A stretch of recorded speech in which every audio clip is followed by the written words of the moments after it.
All right, let's see who we got. The real story of So Def, Jermaine Dupri. I fuck with Jermaine Dupri tough. That nigga got bangers, you hear me? Niggas be sleep on Jermaine Dupri. I remember him and Puff was talking about the the verses shit. Man, Jermaine Dupri with a wash fucking Puff.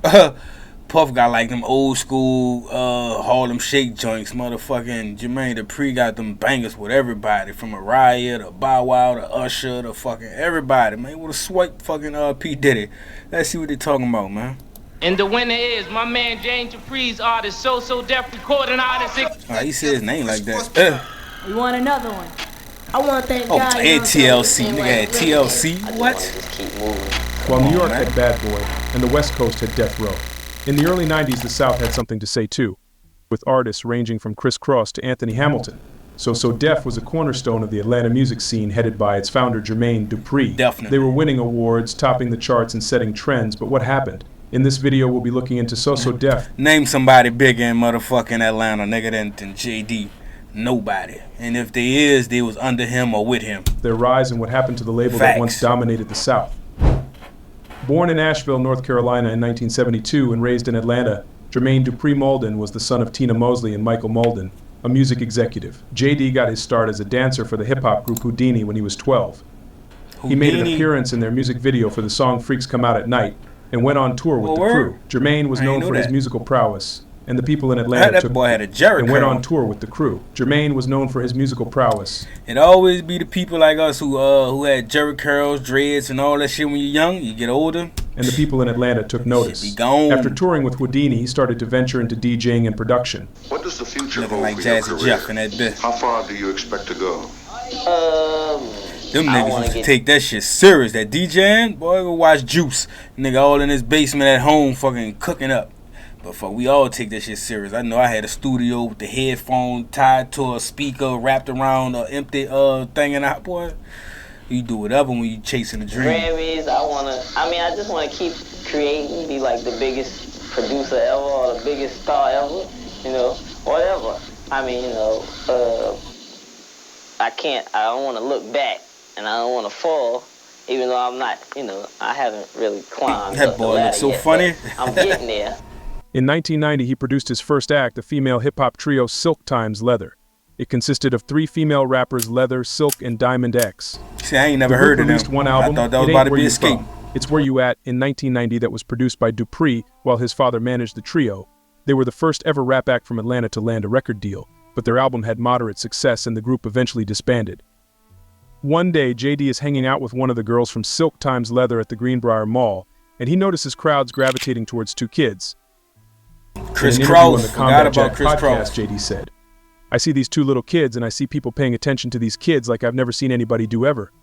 I've never seen nobody pay attention to 2 people that I don't know like that." When the 2 asked the Silk Times Leather member for her autograph, JD engaged the 2 kids in conversation and asked them if they were a group. The boys had been rapping since they were in 3rd grade, but weren't serious at the time. Really, it was just like us both coming together in the mall. We asked one of his groups for an autograph. Yeah, I know this story, but I thought that they wasn't rapping. I thought when he found them in the mall and he asked them what y'all do, and it was like nothing. They just, they had the backwards whatchamacallits already, the jumpers and shit, but I could have sworn they said they wasn't rapping or doing music at the time. And he was like, shit, y'all got the image for rapping, y'all should let me fuck with you. So it's funny for me that they saying that they was already rapping. So And then we just started talking to the producer, and then it just came from there. Where the fuck was y'all parents? How is y'all talking to producing and making these calls without your parents, man? Kids were Chris Kelly and Chris Smith, who were 12 and 13 years old respectively in 1991 when the then 19-year-old JD found them. Impressed by the way people gravitated towards them, he took the 2 under his wing. They began to do music together under the name C Connection. Around this same time, Jermaine also met a young Lisa Lopez who was new to Atlanta. You may have heard of her. I'm the leggy left eye. Jermaine and Lisa met through Ian Burke, a young A&R who had his ear to the streets. He would go on to discover Outkast. Yeah, he found them too.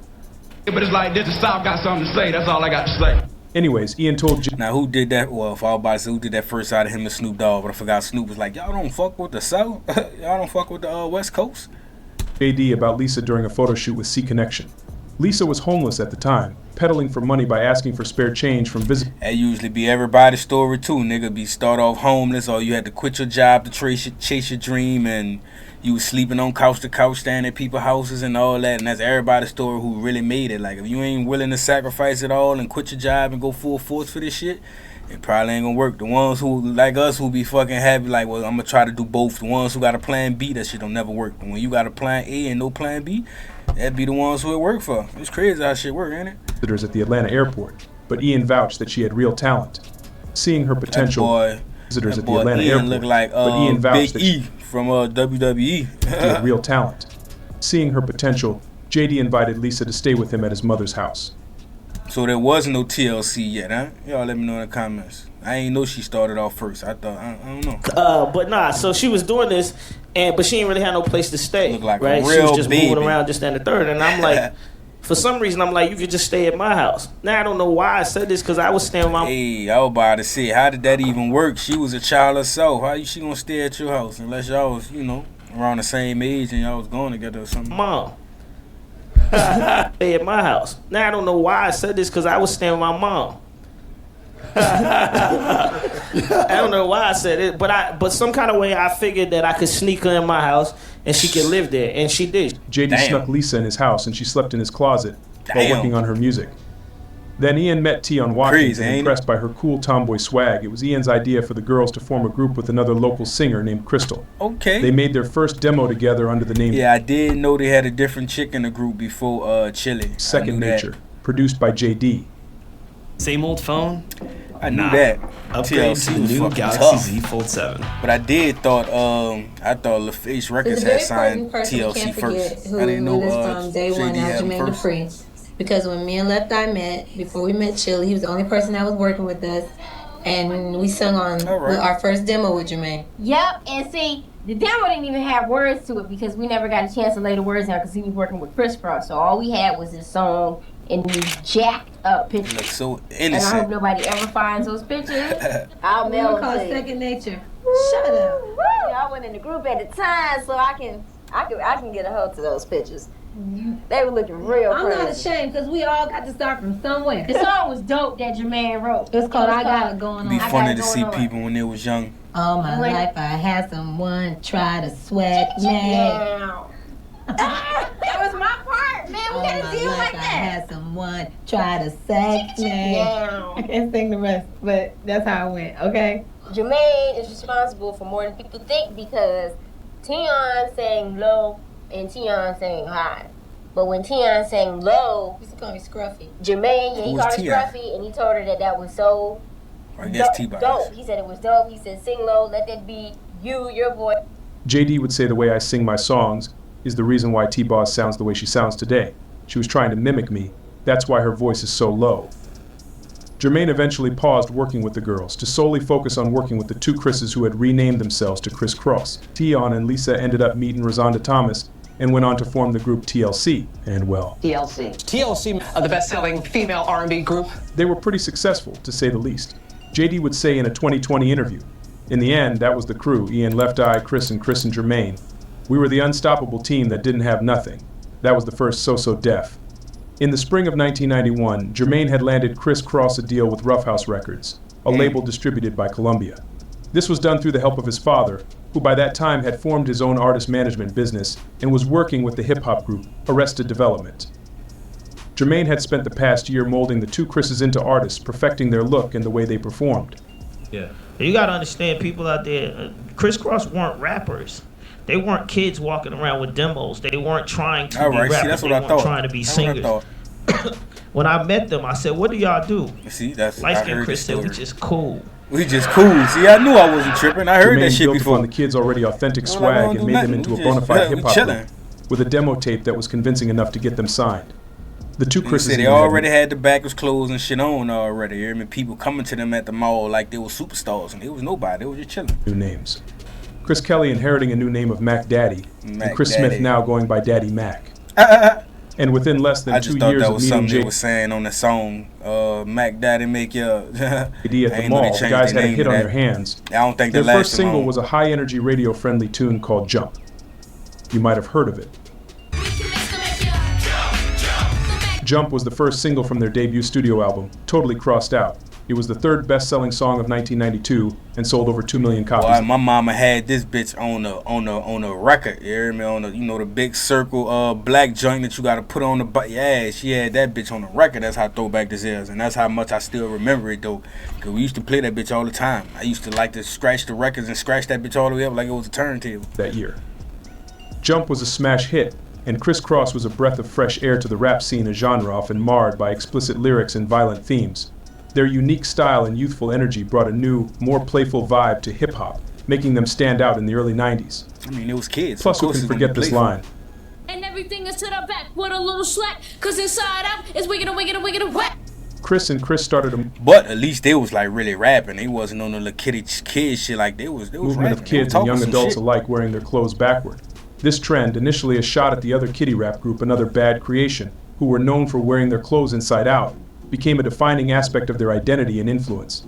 The backward clothing trend became so iconic that it wasn't just a fashion statement, it was a cultural phenomenon that symbolized youthful rebellion and creativity, leaving a lasting mark on the era.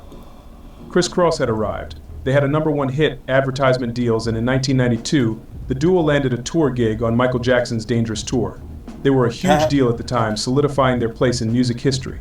Their success opened doors to numerous opportunities, including collaborations with other prominent artists and appearances on major television shows. Their influence extended beyond music as they became style icons and role models for a generation. Criss Cross's impact was felt across various media, from music videos on MTV to features in popular magazines. Their debut album, Totally Crossed Out, went multi-platinum, further cementing their status as super. Their debut album, Totally Crossed Out, went multi-platinum. Y'all down bad for this picture. Y'all down bad from holding each other head like that. You're down bad from having your arms on his chest like that. Boy, y'all is down bad. And Jermaine Dupri, you down bad from probably telling them to do this and letting them do this. Boy, you're down bad. Further cementing their status as superstars. The duo's rise to fame was meteoric. And JD was along for the ride, molding the guys in his image, providing them with the guidance and production prowess that helped shape their distinctive sound and style. His influence was instrumental in their success, ensuring that they wouldn't fizzle out as his previous group had. Capitalizing off of the rapid success of Criss Cross, in 1993, Jermaine established a record label, rapid success of Criss Cross. In 1990, why that look like Eazy-E? Is that Easy on the side? Y'all let me know if I'm tripping. That's Easy right there with the bush. 1993, Jermaine established a record label, Soso Def Recordings, through a joint venture with Sony. Damn, so he wasn't So Def when he signed Criss Cross? In Colombia. The first act on the label was also introduced to JD by Ian Burke. Hi, I'm Tamika Cotto and I'm 16 years old. Hello, I'm Candy Burris and I'm 15 years old. Let me see Tiny one more time. Hello. Burke.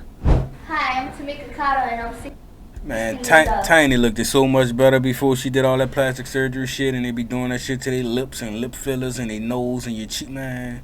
Stay original, women. Hello, I'm Candy Burris and I'm 15 years old. Hi, I'm Tamika Scott. Damn, she was 15? I'm Candy Burris and I'm 15 years old. I would have thought she was at least 19. I'm 16 years old. Hello, I'm with Hi. Ain't it funny how people looked at way more old school back in, well, fuck it is old school back then, but they look younger now than when they was young. They looked like old women. A lot of people was like that. Escape was the first act signed to Soso Def. Jermaine Dupri, already familiar with the group after they performed at his birthday the previous year, saw their immense potential and was keen on making them the flagship artist of his brand new label, named Escape to symbolize their desire to break free from the stereotypical R&B groups of the 90s. See, I still wonder, like, how do you get the label off the ground? All right, you got the, well, I guess if the talented enough, it'll just work itself out, you know what I'm saying? But, yeah, how do you literally get that bitch off the ground? Jermaine was determined to develop Escape into a powerhouse in the R&B scene. Like Criss Cross, this R&B group was a breath of fresh air for the music scene. Ditching the dresses and heels made uniform from groups like En Vogue, Escape chose to wear baggy jeans and suits.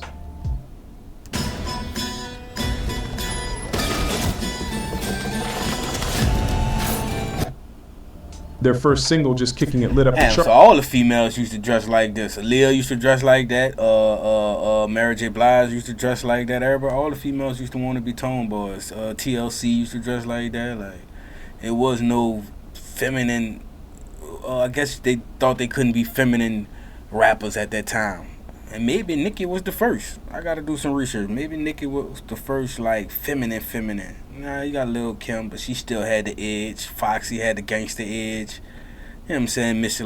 Like Nicki had to be the first, not sexy, but feminine. Like, bring that feminine to it. I don't know. Charts peaking at number 2 on the U.S. Billboard Hot 100. Their debut album, Hummin' Coming At You, was released on October 12th, 1993, and peaked at number 17 on Billboard 200. Their second single, Understanding, peaked at number 8 on Billboard and went platinum. So in other words, Escape was a hit. Right. Well, what do you guys see for yourselves in the future? More platinum hits and more fans like you all. Jermaine was on top of the game and seemingly had the Midas touch. With a new label and a new act, he was spearheaded towards success. He also met one of his most monumental artists during this time. Yo, check it out. This is JD. Brat, man, I forgot about the soso Brat. Def Recordings present. I believe she was the first female artist to go platinum. The Brat, tat. Shawnte Harris, also known as the Brat, signed with Jermaine in 1992, after winning a rap contest sponsored by Yo MTV Raps, and winning the opportunity to meet Chris Cross. The duo introduced her to the producer-turned-CEO, and she inked a deal with Soso Def. Her debut album introduced her to the producer-turned-CEO, and she inked a deal with is that Whitney Houston? I think so. Soso Def. Her debut album, Functified, peaked at number 1 on the U.S. Top R&B Hip-Hop Albums chart and number 11 on the U.S. Billboard 200. She was the first ever female rapper to have a platinum album. This like hip-hop history, so y'all, you know what I'm saying, y'all gotta pay attention, take heed. This ain't no, you know what I'm saying, ain't no faking here. We having a real deal party for the first female rapper to go platinum, no doubt. You know what I'm saying? So what did she get from it? Did she get the money from it, or you got the money from it? From 1993 is she rich till this day? Is she still receiving residuals from it, or is you receiving the residuals from it? What y'all think? 97, Soso Def was on the rise. The crew was But then when I think about it, I never really heard no people come out about Soso Def talking about Jermaine Dupri played on them with their money, or they ain't never got paid and all that. Maybe the franchise boys, but I never really heard people complain too much about Soso Def. Collaborating with other artists. Escape was featured on Mariah Carey's Always Be My Baby remix, and Jermaine was producing and writing for artists like Usher, Lil' Kim, and even Houdini. But while Jermaine and other artists were flourishing under the Soso Def label, Chris Cross faced challenges. Their second album, The Bomb, released in 1993, received mixed reviews. The teenagers had transitioned to a more hardcore style, abandoning their kiddie aesthetics just a year after their debut. Their first shit wasn't kiddie, that's, you know what I'm saying? The new album featured the two... And then they was at their age, they second album, they probably was growing up a little bit. Now they like 17, so it was a different ball game. They ain't talking about the same shit from when it was 15, 14. Chris is using explicit language and adopting a new look, trading their iconic backward pants for a more mature style. This shift in their image and sound marked a significant departure. They don't like when you grow up, ain't that some shit? From their previous work, leading to a mixed reception from fans and critics alike. The album, however, did reach platinum in the US and peaked at 13 on the US Billboard 200, a slight departure from the meteoric Totally Crossed Out. Their third and final album, Young, Rich, and Dangerous, was released on the meteoric Totally Crossed Out. Young, their third... Or maybe they wasn't that young right here. Damn. Final. Yeah, I remember he had some. I don't want to disrespect him in that, 'cause I thought it was AIDS, but then I think they said that was a rumor, so I don't know if he had cancer. I don't know what he had. Album Young, Rich, I knew he passed. And Dangerous. But at the time when I first thought he passed, he still was alive, and he did a 20-year anniversary with Soso Def. I was like, damn, I thought dude was dead. But I'm like, hey, like I said, was released in 1996 from Soso Def and through moderate success, eventually reached gold. But in 1998, a new Kid Act would take Soso Def to new heights. So that's the Jermaine Dupri I knew right there. You know what I'm saying? In 1998, I don't want to say I got introduced to him during the Bow Wow era, 'cause like I said, I did know about him with the crisscross and whoop de whoop, but I remember him looking like this. I don't really remember the young looking Jermaine Dupri. I remember him on Money Ain't a Thing and all that shit, but yeah, a new Kid Act would take Soso Def to new heights. He was already that nigga by then.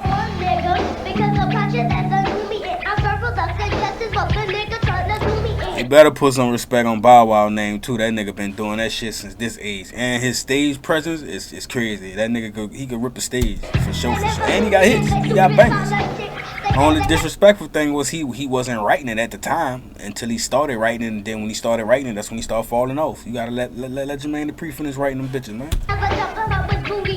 T.I. used to write his shit. All type of people used to write for him, but he ain't like that.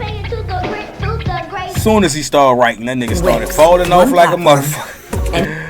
I I remember that first. I remember this first song he wrote was the one with him and Birdman. When Birdman was in at 6 years old was driving, or was in the passenger seat, and in 1993 he was discovered by Snoop Dogg. That was his first song he started writing for himself, and it was cool. But after that, man, shit started going downhill. At a concert in L.A. Boy, Snoop was impressed by his confidence and stage presence. He even gave Shawd his new name, Lil Bow Wow. Shawd began to work with Snoop, appearing in the Gin and Juice music video and on the Doggy Style album. I remember that. But being around Death Row was dangerous, even for a kid. Bow Wow was Snoop wanted to get Lil Bow Wow out of the environment before he got in too deep. In 1998, I don't know where the Bow Wow hate really started from, because it started before the LaChanna shit of him lying. They been just started disrespecting Bow, probably because of like Mike. Met JD through Snoop's recommendation. But when he was young, he was that nigga, and they always like you never expect for him to grow up and be a little lame nigga. You like, fuck, he a badass kid. He gonna grow up to be a badass little nigga. But they just started disrespecting Bow. Lil Bow Wow started recording his album in 1999, and it was released in September 2000 when he was just 13 years old. The Beware of Dog album was released under Soso Def Recordings, with Jermaine Dupri producing most of it. The album was certified double platinum in March 2001 and peaked at number 8 on the US Billboard 200. Nigga went platinum in 2001. He quickly became a sensation with his catchy beats, 14, charismatic presence, and relatable lyrics. Lil Bow Wow's emergence in the music scene echoed the impact Criss Cross had in their early days, as he too introduced a unique flavor that distinguished him from his peers and appealed to a young audience, especially young girls. He was so successful that JD and Suge Knight, that boy had a hell of a run from that age all the way up into past the Sierra shits and all that. Like, he had a hell of a run, man. Put some respect on that man's name. Founder of Death Row had a slight beef about it. I want to ask you this, and this is a question that, I guess a lot of people have kind of came to me and asked. The Source Awards. It has been said that you have beef with Soso Def family, that you asked them not to come to the Source Awards. There ain't no beef. It's like this. For his Lil Bow Wow, I gave him his name, had family living in L.A., paid for his tutoring. Yeah, I forgot he was with Death Row, but I thought Snoop gave him the name. The whole nine. But you know, that guy was signed to me. So when I went to prison, everybody thought I had 100 years. Everybody felt they can do what they want to do. I don't have nothing against the Brat. I think the Brat cool. I don't have nothing against, Jermaine Dupri. I know a lot of times they say he said something like it's a problem or whatever. Ain't no he problem. Really was trying to bully niggas. Business, you know what I mean? It's got his ass knocked out at the barber shop. Pay me for it. If you don't owe me, you don't have to pay me. But when you owe me, you owe me.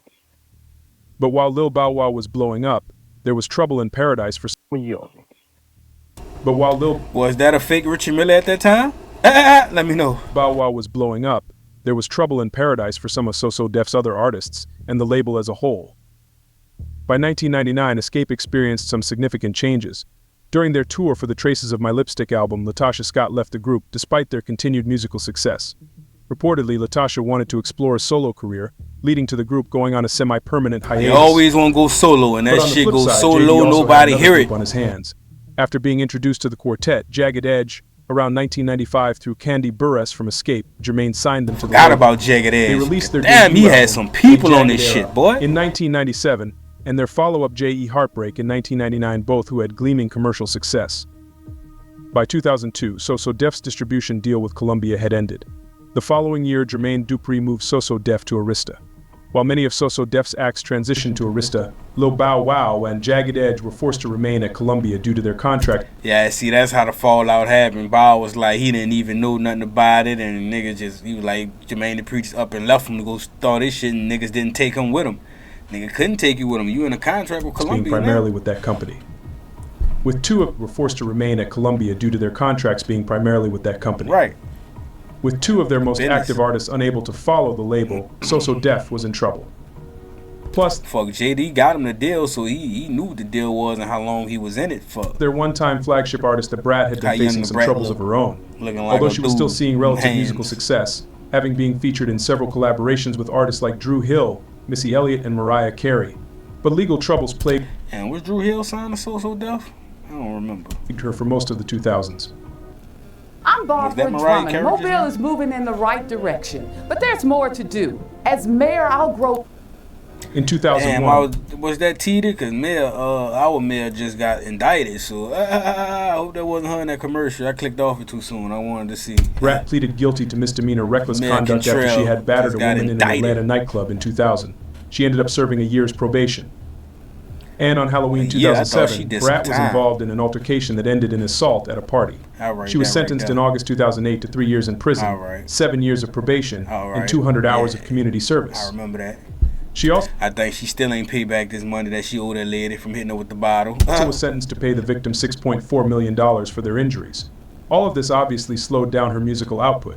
After their merger with Arista, and following the loss of some of their most prominent artists, So Def signed a few more acts like with Arista. Look at the belt nigga got on. That bitch turned all the way twisted to the side. Nigga wasn't worrying about no fashion or nothing back then, because that's a horrible outfit. Following the loss of some of their most prominent artists, So Def signed a few more acts like Young Bloods and Anthony Hamilton. Young Bloods, forgot about Young Bloods. But by 2005, the label had to move again, this time over to Virgin and EMI, resulting in the loss of Young Bloods and Bone Crusher. Damn, Bone They were able to Crusher. keep Anthony Hamilton, the Brat, and Jake Quan in the merger. Jake Quan. Due to never really finding solid ground with a parent company and facing numerous artist issues, So Def had become a shell of its former self. So would he been better to just stay on that first label that was doing good? Like, niggas be wanting change, and then that change make your downfall. So would he would have just done better just staying with the first one? The label has changed parent companies over 5 times. It was working. And is currently partnered with Creed Music Group. In 2013, So Def hosted a 20-year anniversary concert where nearly every former artist from the label appeared. Two of note were Chris Smith and Chris Kelly, better known as Chris Cross, the artist who started it all. I thought he was dead by this, but that nigga was done performing. I was like, oh, wow. It would be their last performance together. Chris Kelly, a.k.a. Mac Daddy, would die from an overdose later that year. JD would send out a tweet shortly after his passing. To the world, Chris was Mac Daddy, but to me, he was a son I never had. As much as you may think I taught him, he taught me. God has blessed me to be in the presence of so many naturally talented people, and Chris was JD one. ain't got no son? So Def may not dominate the charts like they once did, but their impact on the music industry is undeniable. Jermaine Dupri's vision and talent brought us some of the most back then memorable used to always do this with their hands and shit. artists and songs of the 90s and early 2000s. Many of the artists are still relevant today. Escape is even co-headlining a tour in 2024 with the group SWV, without Latasha, of course. And while the label isn't as booming as it once was, JD is still producing for artists like Ari Lennox and Money Long. He has also introduced himself to a whole new generation through his reality competition show, The Rap Game. The rapper Latto got her big break from winning the show. The grand prize was a recording contract with So Def, but unfortunately for That's why when she started getting big, I couldn't even look at her. You can't look at her like a woman or a sex appeal and none of that. Cause I'm like, I remember Latto from The Rap Game. That was a little girl, that was a child, you know what I'm saying? She was like 15 years old on here. So I looked at her like I could never take her. I almost, cause I take her, she fire as a rapper, as an artist, she's fire. But I'm telling you, when she go to doing all that sex appeal shit and getting too freaky, I'd be like, man, that is a child. But she grown now though. I think she's like 23, 24. I don't know. JD, she didn't take the deal. She was smart not to take that deal too. The people who did one and took the deal, they ended up nowhere. Had its ups and downs, from Criss Cross to Young Blood. So Def's impact on the South and hip-hop as a whole isn't real. Is monumental. What you mean by that?